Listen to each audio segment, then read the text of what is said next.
안녕하세요. 지식과 교양을 탐구하는 익명의 도시입니다. 도시와 문명 시리즈의 25번째 영상입니다. 영상을 시청하시기 전에 구독과 좋아요, 알림 설정 부탁드립니다. 지난 영상들까지 저는 기원전 5세기의 아테네와 15세기의 피렌체의 문화적인 발전에 대해 이야기를 했습니다. 이번에 이야기할 도시는 바로 16세기 말과 17세기 초의 런던입니다. 왜 런던일까요?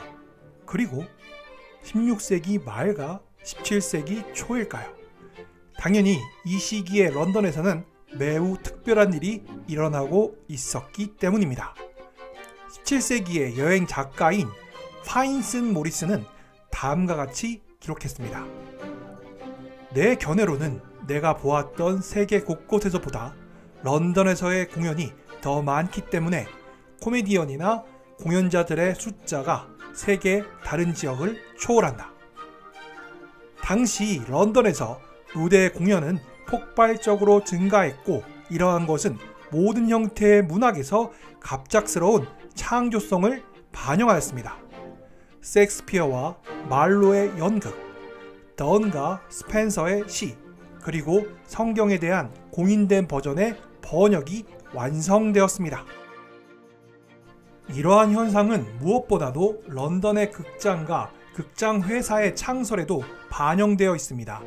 이러한 현상이 인지되는 시점은 1576년 봄으로 이러한 회사의 첫 번째 회원인 제임스 버베이지가 쇼디치에서 더 시어터를 건설하기 위해 당시 런던의 경계 밖으로 갔을 때로, 이것은 연극을 위한 런던 최초의 건물이었고, 이는 아마추어의 재창조를 전문적인 예술로 바꾸었습니다. 얼마 지나지 않은 시점인 1580년대 중반 엘리자베스 시대의 연극은 화려한 도약을 시작했습니다. 그로부터 25년 만에 영국의 시 문학은 절정에 도달했습니다. 말로와 셰익스피어의 새로운 시적인 드라마는 배우에게 새로운 전문적인 연기 능력을 요구했습니다. 오래된 극장들은 처음에는 전통을 유지하여 시는 개인에 대한 내용을 다루었지만 이후 풍자와 사회적 비판으로 성격이 변화되었습니다. 1616년 셰익스피어가 세상을 떠났을 때 창조성은 그 절정을 넘어섰고, 연극회사는 잘 운영되었고, 전문 공연회사는 폐쇄된 극장을 인수했습니다. 그리고 영국의 무대 공연의 주요 전통은 이미 진화했습니다. 오늘날 우리는 당시 공연되던 연극의 절반 정도에 대해서는 알지 못합니다. 1590년과 1625년 사이에 쓰여진 약 835편의 연극의 제목들이 알려져 있습니다. 1590년대와 1600년대에 연극은 홍수처럼 쏟아졌습니다. 극장에는 전속된 레퍼토리가 없었기 때문에 극장들은 그것들을 소유해야만 했습니다. 약 900편의 연극의 대부분이 오락을 제공했으며 그중 850편 이상은 단지 44명의 작가에 의해서 작성된 것이었습니다. 연극 대본을 작성한 사람들은 대부분 진정한 전문가들이었습니다. 그러나 이렇게 번성했던 시대에도 런던에서 공연과 관련된 일자리가 많이 증가하지도 않았습니다. 당시 런던에는 1000명 정도의 전문 공연자들이 거주했지만 그들 대부분이 가난하고 자주 실업 상태에 있었습니다. 물론 소수의 사람들은 매우 부자가 되었습니다. 소수의 사람들은 왕실의 후원을 받았고 왕실의 명령에 의한 공연에 참여했습니다. 당시 이 놀라운 일들이 발생했던 도시인 런던은 어떠했을까요? 당시 런던은 그 자체로 경이로웠습니다.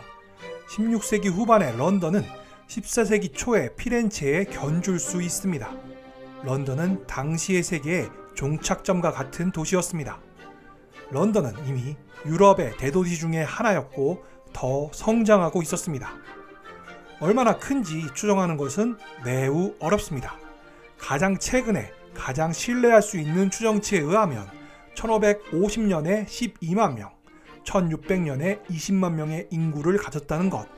다시 말해서 50년 동안 67%가 증가하여 잉글랜드와 웨일즈 전체 인구의 4에서 5%를 차지한다는 것입니다.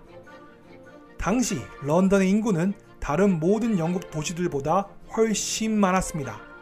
1520년대에 아마 5만 명이었을 때 다음으로 큰 노리치와 브리스톨의 인구는 단지 12,000명에서 13,000명에 불과했습니다. 동시대인들과 이후의 사람들은 런던의 인구가 거의 1600년과 1660년 사이에 2배로 증가하여 50만 명에 달할 것으로 추정했습니다. 런던의 성장은 1520년대와 1640년대 사이에 2배로 증가한 영국 인구의 성장을 반영했으며 엘리자베스 1세의 45년의 통치기간에 인구의 3분의 1이 증가했습니다. 그리고 당시 영국인들은 이주가 가능했습니다. 영국인들은 남쪽으로 그리고 마을에서 더 큰 도시로 무엇보다도 런던으로 이주해 갔습니다. 이러한 인구 성장을 야기한 것은 영국 경제의 성장이었습니다. 1522년과 1542년 사이에 2배의 인구 증가는 식량 수요의 증가를 가져왔고 인클로저 운동과 개선된 농업 기술로 식량 수요의 증가가 대부분 충족되었습니다. 해외 무역은 1551년과 1604년 사이에 정체되었지만 그 이후 발트해와 지중해, 특히 인도와 신대륙 지역으로 급속히 증가했습니다. 런던은 영국의 주요 수출품인 모직천에 대한 주요한 집산지였습니다. 그러나 이러한 성과는 런던이 중심에 있었던 경제혁명에 불과합니다. 더 중요한 것은 약 250년 전 피렌체에서처럼 중세의 기원을 둔 전통적인 질서의 붕괴와 19세기에 기대되는 더 새로운 형태의 활동에 의해 구성되었습니다. 위대한 16세기의 탐험의 항해는 세계 시장을 창출했고 아메리카 대륙에서의 금과 은의 발견은 통화 공급을 증가시켰습니다. 가격 인플레이션은 노동력을 저렴하게 만들었고 자본가들은 초과 이익을 누렸습니다. 동인도 무역을 통해 얻은 이익과 함께 이것들은 자본주의 기업의 확장을 위한 자본을 제공했습니다. 첫 번째 주요 효과는 상인들의 부의 엄청난 성장이었습니다. 잠재적 이익은 엄청났습니다. 동인도 회사는 투자자들에게 개별 항해마다 최소 121%의 수익을 가져다 주었고 몇몇은 300%의 수익을 가져다 주었습니다. 그러한 투자는 물론 매우 투기적이었습니다. 그러나 런던의 상인들은 엄청난 이익을 얻었으며 번영한 상인은 귀족의 평균 소득과 동등한 연간 2,000에서 3,000파운드를 얻을 수 있었습니다. 이러한 경제구조의 최상부에서는 궁정 구성원들에게 중요한 수입원을 제공하면서 왕의 영향력이 상업적 자본과 결합하여 인도 또는 아메리카 대륙에서 무역 독점을 창출할 수 있었습니다. 이러한 경제적 발전의 결과는 새로운 사람이라고 불리는 계급의 부상이었습니다.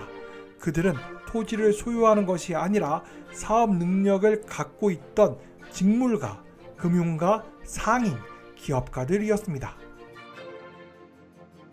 종교개혁 이후 수도원의 토지 매각은 토지시장의 규모가 확장되는 데 도움이 되었습니다. 광대한 면적의 토지는 교회의 손에서 왕가의 손으로 이동하고 부분적으로 외국의 전쟁에 대한 비용을 지불하기 위해 평민에게 팔렸습니다. 오래된 전통의 젠트리와 귀족들은 토지를 매각하고 이 토지들을 신흥 젠트리와 상인들이 구매함에 따라 토지들은 전례 없는 속도로 소유자가 바뀌었습니다.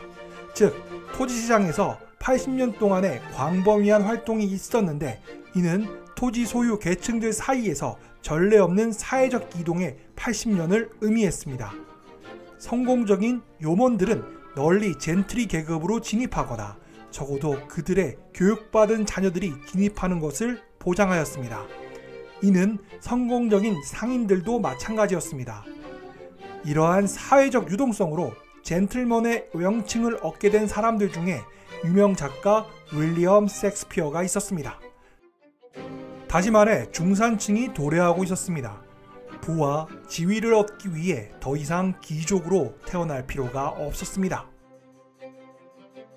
전문직 계급의 증가도 역시 중요하였습니다. 옥스포드와 캠브리지의 학생 등록 수는 1500년에 매년 450명에서 1575년에서 1642년 기간에 매년 500에서 1000명 사이로 증가하여 특권계층의 일반적인 성장 속도를 훨씬 초과했습니다. 대학 교육은 1600년까지 연간 20파운드, 1660년대는 30파운드로 가난한 남성의 자녀는 일반적으로 배제되고 부유한 계층의 사람들만 받았다라는 불만을 일으켰습니다. 활동적인 법정 변호사의 수는 1570년대와 1630년대 사이에 3배로 증가했을 것입니다. 일반 변호사와 사무 변호사들의 숫자는 더 빨리 증가했습니다. 1688년까지 영국에서 법률 직업에 만여 명이 일하고 있다고 추정되었습니다. 요약하면 1540년과 1640년 사이에 발생한 것은 매우 부유한 사람들과 매우 가난한 사람들로부터 중산층과 중산층으로 향하는 교회와 왕가로부터의 상대적인 부의 엄청난 변화였습니다. 1622년 익명의 팜플렛 작성자에 따르면 그 결과는 전례 없는 사회적 이동성과 전통 계급 구분의 붕괴였습니다. 눈에 띄는 소비가 크게 증가했습니다. 이번 영상은 16세기 말과 17세기 초의 런던에 대한 간략한 개요입니다. 과연 이전에 다루었던 5세기의 아테네와 15세기의 피렌체만큼 런던은 어떠한 문화 영역에서 화려한 황금기를 보여줄까요? 이번 영상은 여기까지입니다. 지금까지 시청해주셔서 감사합니다. 이상 익명의 도시였습니다. 여러분의 구독과 좋아요, 알림 설정은 영상 제작에 큰 힘이 됩니다.